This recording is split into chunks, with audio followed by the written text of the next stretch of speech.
지난 시간에 이어서 이제 우리가 계속해서 봐왔던 이그젬플을 마무리하도록 하겠습니다. 문자로 표현했던 간단한 GDP 측정하는 방법, 프로덕트 어프로치와 익스펜디처 어프로치, 그리고 인컴 어프로치가 이제 같다는 것을 마지막으로 확인을 하고 우리 다음 이슈로 넘어갈 텐데요. 우선 첫 번째 이제 프로덕트 어프로치와 익스펜디처 어프로치가 같다는 것을 우리가 확인할 텐데, 여기에서 보시면 일단 이제 왼쪽은 프로덕트 어프로치를 그대로 다시 한번 제가 표현을 했습니다. 그래서 YA는 이제 코코넛 생산, 코코넛 프로듀서의 부가가치를 의미하고요. 그 다음에 이제 YB-M은 레스토랑의 부가가치. 그래서 뭐 생산해서 판매한 이제 음식이 YB고요. 거기에서 재료비, 코코넛이겠죠. 차감한 것이 바로 레스토랑의 부가가치이고, 그 다음에 정부 부문에서는 이제 부가가치를 투입한 비용으로 측정한다고 했었습니다. 그래서 이게 우리가 프로덕트 어프로치로 봤던 GDP고요. 이제 이걸 간단하게 한번 변형해 볼 텐데, 뭐 다른 것들은 건드리지 말고 이제 YA만 한번 제가 이렇게 바꿔 보겠습니다.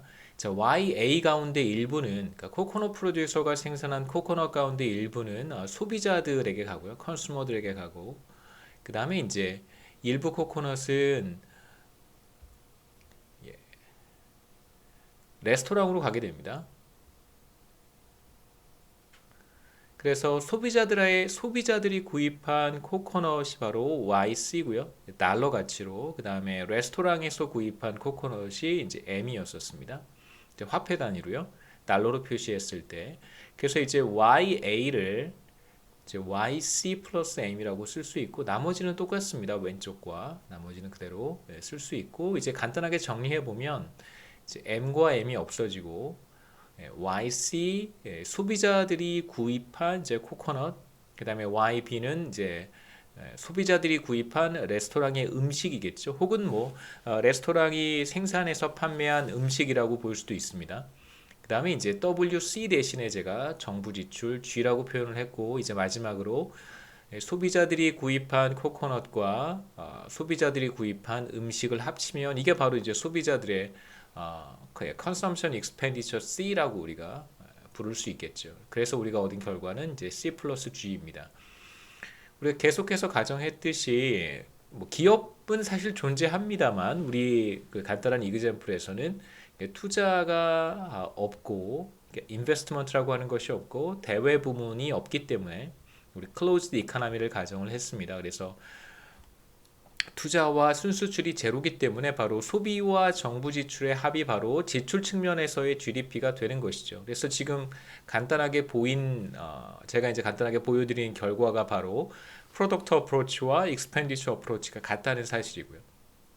두 번째는 인컴 어프로치와 프로덕트 어프로치가 같다는 것을 이제 제가 보여드리겠습니다. 다시 말하면 소득 측면에서의 GDP가 생산 측면에서의 GDP와 같다는 건데요. 소득 측면에서의 GDP를 한번 표현해 보겠습니다.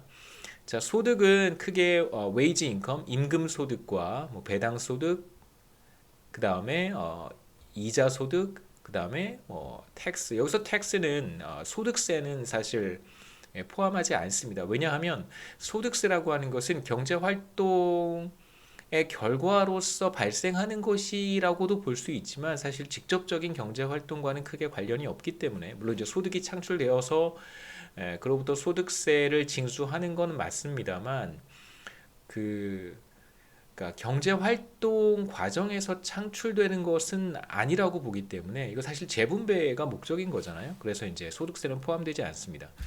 자, 보시면 웨이지 인컴은 코코넛 프로듀서로부터 소비자들이 받은 임금, 그 다음에 레스토랑에서 받은 임금, 그 다음에 이제 정부로부터 받은 임금을 합친 것이 웨이지 인컴이고요. 그 다음에 코코넛 프로듀서의 이윤, 그 다음에 레스토랑의 이윤이 바로 애프터 텍스 프로핏 혹은 뭐 배당 소득이라고 해도 괜찮습니다. 그 다음에 이제 소비자들 가운데 누군가가 이 레스토랑을 소유하고 있을 수도 있고, 혹은 그러니까 지분을 가지고 있다고 제가 계속해서 표현했는데, 뭐 지분이 조금 어렵다면 레스토랑을 직접 소유하고 있는 경우도 있을 수 있겠죠. 그 다음에 코코넛 프로듀서도 마찬가지입니다. 코코넛 프로듀서가 소비자 가운데 한 명일 수 있습니다. 그러면 이제 그 소비자의 그러니까 코코넛 프로듀서가 소비자라면 바로 그 소비자가 애프터 텍스 프로핏을 소득으로 가져가는 것이죠. 뭐 사업 소득 예컨대 사업 소득이 되는 것입니다. 여기에서는 사실 뭐 세금도 내고 그다음에 이제 비용도 다 지급한 이후에 이윤을 가리키는 것이고요. 그다음에 이제 이자 소득, 그다음에 이제 텍스를 합쳤습니다. 이게 바로 우리가 앞서 봤던 인컴 어프로치에서의 GDP를 계산하는 방법이었었어요. 그래서 소득을 다 합치고 배당 소득 합치고 그다음에 이자 소득 혹은 렌트 같은 거 합치고요. 그다음에 이제 텍스까지. 여기에 텍스에는 이제 소득세는 들어가지 않습니다. 주로 부가세라든가 거래세 정도가 이제 포함이 되고요. 자, 그다음에 이제 다음 이퀄리티에서 제가 보이려고 하는 것은 결과적으로 인컴 어프로치에 따른 GDP가 프로덕트 어프로치에 따른 GDP랑 같아진다는 것을 사실 제가 보이고 싶은 것이기 때문에 간단하게 A끼리 한번 모아 보겠습니다. A끼리 이렇게 파이 A와 WA를 더하고 그 다음에 RA를 더하고 TA를 더했습니다. 자, 그러면 파이 A 플러스 WA 플러스 RA 플러스 TA가 되고요. 그 다음에 이제 두 번째로 B끼리 한번, 그러니까 레스토랑과 관련된 것끼리 한번 더해보면 파이 B와 웨이지 WB와 텍스 TB를 더해서 제가 이렇게 썼습니다. 그 다음에 이제 마지막 남은 것이 바로 WC인데요. 여기서 한번 잘 보시면 자, 이 식부터 한번 보겠습니다. 우리가 코코넛 프로듀서의 애프터 텍스 프로핏을 어떻게 표현했었냐면 이렇게 표현했었어요. 그래서 애프터 텍스 프로핏이라고 하는 것은 뭐 수입, 코코넛을 생산해서 판매를 하겠죠. 그로부터 발생하는 수입 마이너스 임금 마이너스 이자 비용, 그 다음에 마이너스 텍스였었습니다. 이걸 다시 정리하면 바로 이렇게 쓸 수 있어요.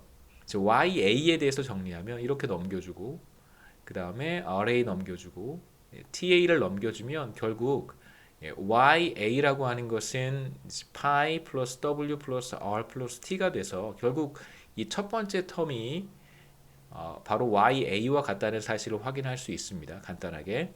그 다음에 두 번째로 레스토랑 같은 경우에도 우리가 애프터 텍스 프로핏을 이렇게 표현을 했었고요. 그래서 레스토랑의 애프터 텍스 프로핏은 이제 음식 판매한 수입, 그 다음에 음식을 만드는 과정에서 투입된 코코넛, 중간재 투입, 비용 차감해주고요. 그 다음에 임금 빼주고, 텍스 빼주면 그게 바로 레스토랑의 애프터 텍스 프로핏이었고, 자, 이 식을 이렇게 정리해 볼 수 있습니다. W를 이쪽으로 넘겨주고, 텍스를 이쪽으로 이렇게 넘겨주면 바로 파이 플러스 W 플러스 텍스가 바로 Y 마이너스 M이 되겠죠. 그래서 두 번째 텀은 YB 마이너스 M이라고 쓸 수 있습니다. 그래서 정리해 보면 YA 플러스 첫 번째 텀이죠. 그 다음에 두 번째 텀은 YB 마이너스 M, 그 다음에 마지막 텀은 WC와 같은데, 자, 이건 결국 뭐와 같았었냐면 우리가 앞에서 프로덕트 어프로치를 계산할 때 이렇게 시작을 했단 말이에요. 결국 이게 프로덕트 어프로치에 따른 GDP입니다. 그래서 지금 우리가 얻은 결론은 무엇이냐면 인컴 어프로치에 따른 GDP에 대한 데피니션으로부터 시작을 해서 우리가 알고 있는 이제 몇 가지 식들을 적용해서 정리해 봤더니 결국 뭐와 같아지냐면 프로덕트 어프로치에 따른 이제 GDP와 같아진다는 사실을 확인을 했습니다. 그래서 결국은 프로덕트 어프로치가 익스펜디처 어프로치와 같고 이제 인컴 어프로치가 프로덕트 어프로치와 같다는 것 사실을 우리가 이제 여기서 간단하게 확인한 것이고요. 결국은 부가가치로 계산을 하든 지출로 계산을 하든 같아지는 것이고 소득으로 계산을 하든 부가가치로 계산을 하든 같아지니까 결국은 이렇게 같고 다시 이렇게 같아진다는 것을 이제 우리가 확인한 것이죠.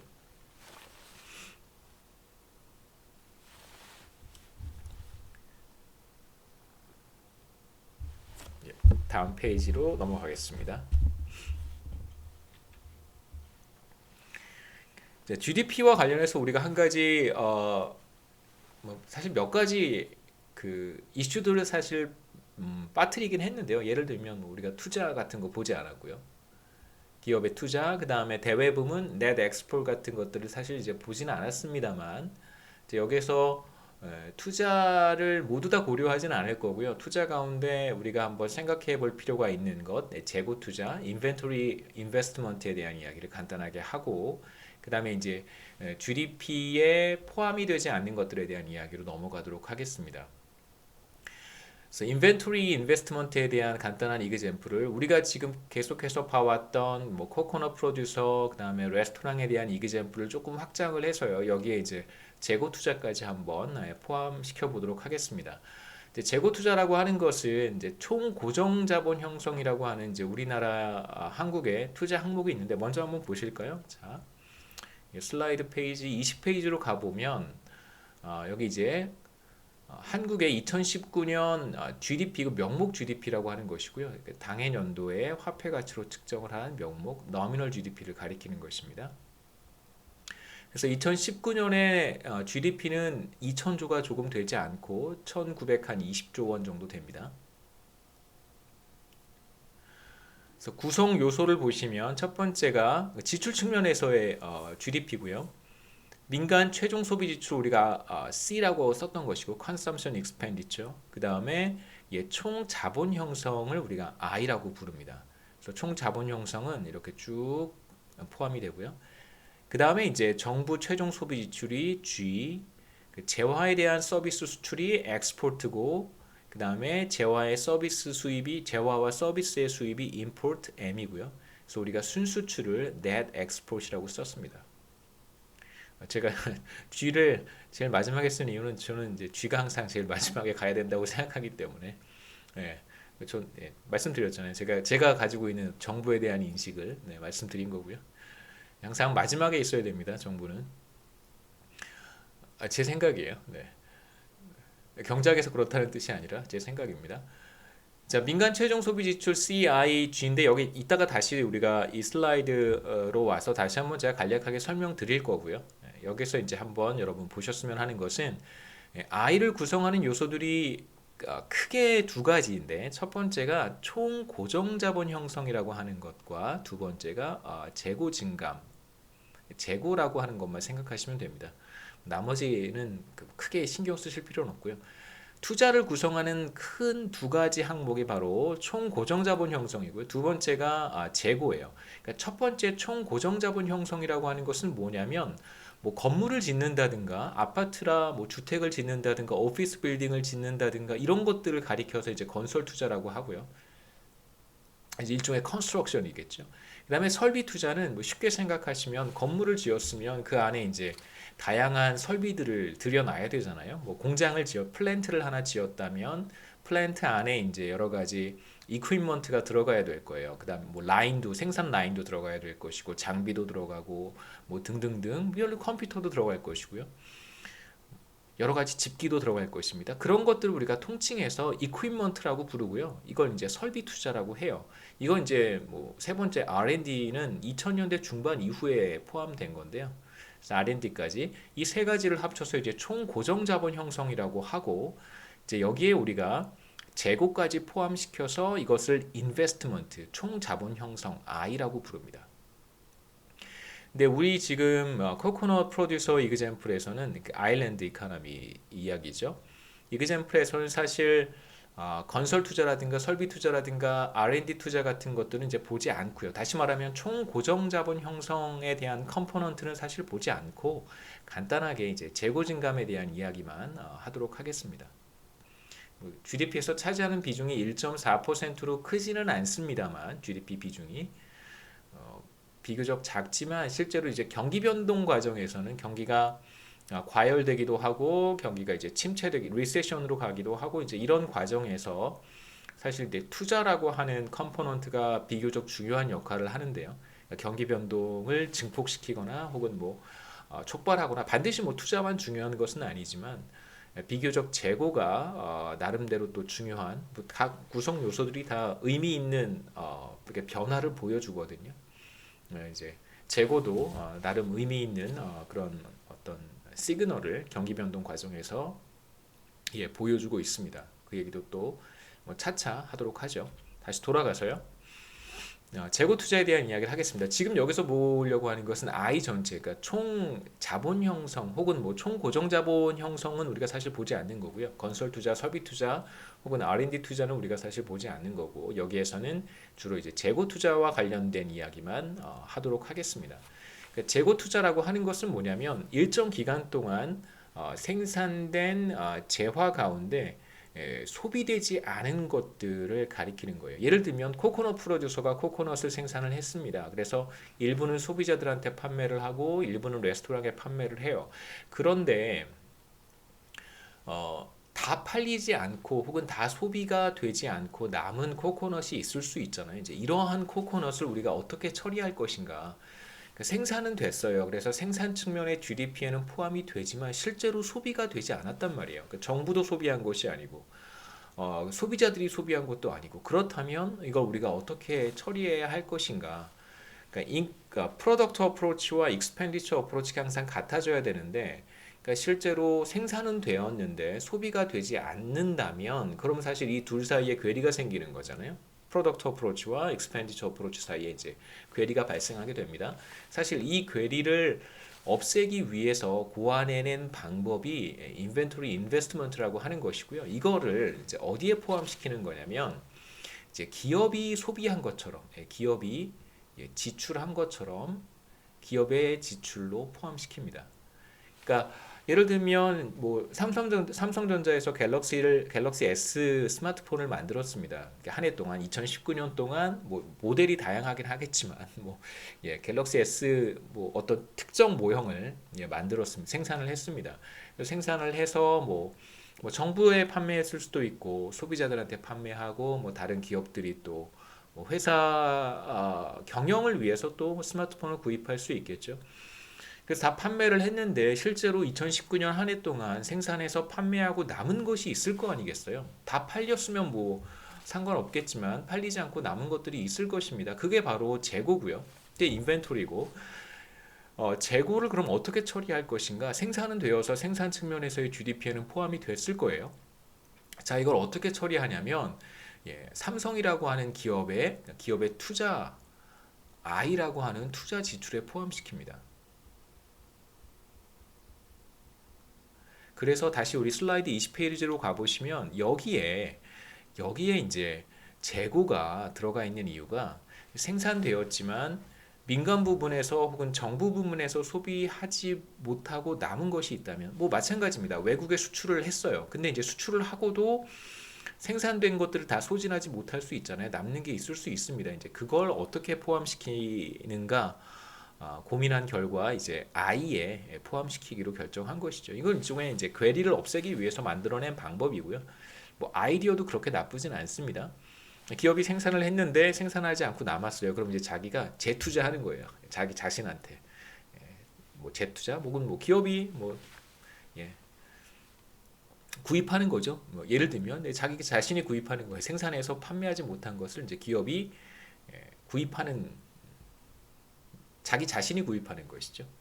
그렇게 처리를 합니다.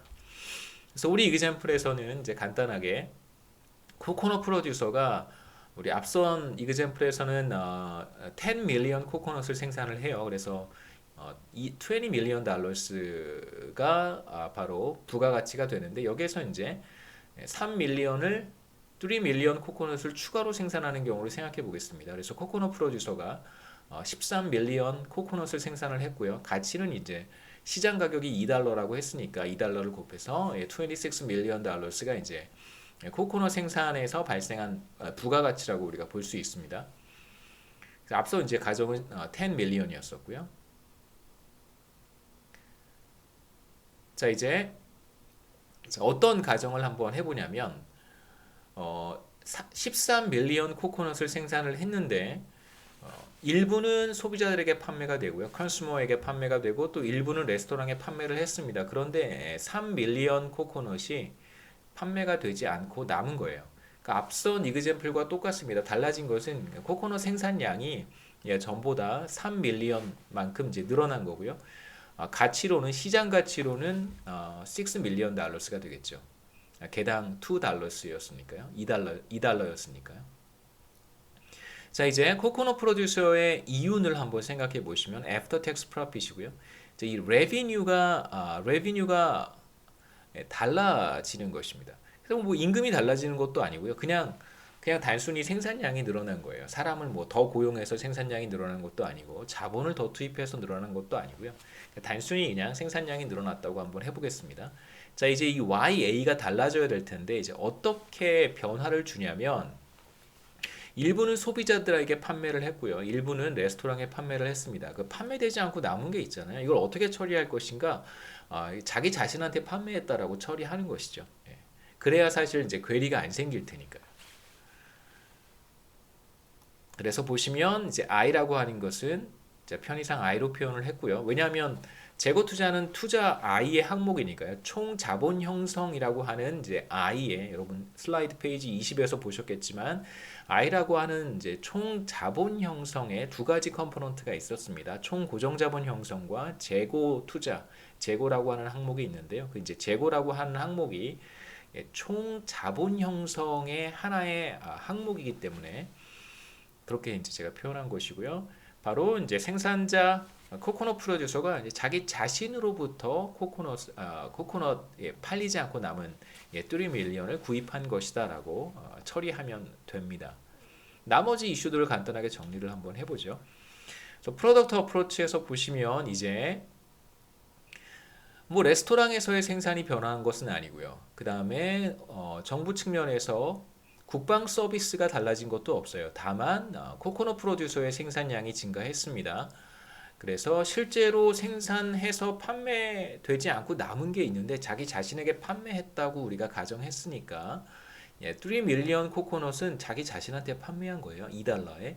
그래서 결국은 코코넛 프로듀서의 수입은 26밀리언 달러스가 발생한 거죠. 사실 여기서 6밀리언 달러스는 자기 자신한테 판매해서 얻은 수입이라는 뜻입니다.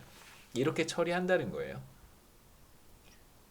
조금 의아할 수도 있겠지만 결국은 이제 부가가치 측면에서 생각해 본다면 큰 문제는 없을 거라고 생각합니다. 부가가치 측면에서 본다면 생산해낸 것이 바로 13밀리언 코코넛이고요. 거기에 이제 가격을 곱한 거니까 뭐 부가가치 측면에서 보면 사실 문제는 없습니다. 그렇게 이해하는 것이 사실 가장 자연스럽고요. 그 다음에 이제 익스펜디처 어프로치에서는 이걸 누가 지출한 것이냐? 바로 생산자 자신이 그것을 구입을 해서 이제 그 다음 해, 예를 들면 지금 우리가 생각하고 있는 이 시점이 2019년이라고 한다면 2020년이라고 해볼까요? 2020년이라고 한다면 그럼 이제 내년에 2021년인 내년에 판매되지 않고 남은 코코넛을 판매하면 되겠죠. 썩지만 않는다면. 네. 그래서 이 경우에는 코코넛 프로듀서가 자기 자신에게 사실 자기 자신이 생산한 것을 구입한 것이기 때문에 이것을 우리가 재고 투자 I로 카운트를 하고요. 그러니까 총 자본 형성의 서브 카테고리로 들어갑니다. I로 카운트를 하고 앞서 민간 소비 지출이 달라지지 않습니다. 이제 소비자들은 20밀리언 맞죠? 30밀리언 달러스만큼의 레스토랑 음식을 구입하고 8밀리언 달러스만큼의 코코넛 프로듀서로부터 직접 구매를 한다는 뜻이고요. 이건 달라지지 않았습니다. 그 다음에 이제 정부가 내셔널 디펜스를 공급하기 위해서 투입하는 비용도 5.5밀리언 달러스 달라지지 않았고요. 달라진 것은 여기에 추가로 코코넛 프로듀서가 생산했지만 판매하지 못하고 남은 코코넛에 대한 시장 가치 6밀리언 달러를 이제 투자로 우리가 카운트를 하면 되겠습니다. 그래서 결국은 익스펜디처 어프로치도 49.5밀리언 달러로 같아지고요. 그 다음에 이제 마지막 세 번째는 여러분이 한번 해보시면 좋을 것 같습니다. 인컴 어프로치. 그래서 인컴 어프로치와 프로덕트 어프로치가 같아진다라고 하는 것을 한번 엑서사이즈로 해보시면 도움이 될 것 같아요. 그래서 여기서 잠깐 동영상을 끊었다가 이제 나머지 보통 한 25분에서 한 35분 정도로 이렇게 주제마다 한 번씩 동영상을 이렇게 만드는 게 제 생각에는 좀 더 좋은 것 같아요. 왜냐하면 이제 업로드할 때 시간을 조금 절약할 수 있어서 그다음에 주제마다 조금 끊어지는 게 더 낫지 않을까 싶습니다.